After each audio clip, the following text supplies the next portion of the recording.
नमस्कार मित्रांनो. पंकजा मुंडे 2019 पासून सक्रिय राजकारणापासून दूर होत्या.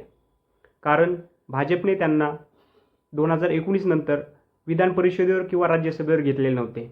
परंतु 2024 भाजपने त्यांना लोकसभेची उमेदवारी देऊन त्यांच्या राजकारणाला परत एकदा बळकटी देण्याचा प्रयत्न केला. परंतु 2024 पण त्यांचा लोकसभेमध्ये झालेला पराभव यामुळे त्यांचं राजकारण संपलं व आता पंकजा मुंडे या राजकारणातून निवृत्त होतील असं वाटत होतं.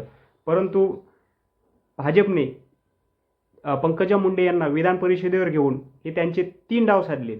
त्यातील सगळ्यात पहिला डाव म्हणजे ओबीसींचा चेहरा.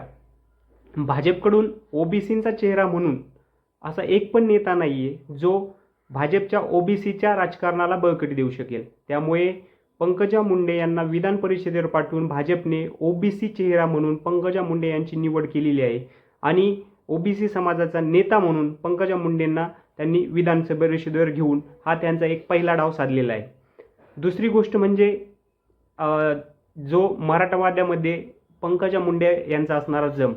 कारण ज्या लोकसभा निवडणुकीमध्ये आपल्या भाजप या पक्षाला मिळालेला मोठा फटका पाहता त्यांना मराठवाड्यामध्ये असा एक स्ट्रॉंग नेता पाहिजे जो विधानसभेसाठी त्यांच्यासाठी चांगल्या जागा निवडून आणू शकतो.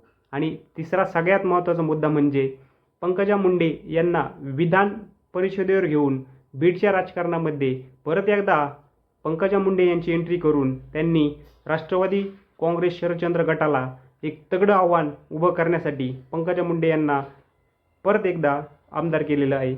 हे यात मात्र यामध्ये दिसून येत आहे.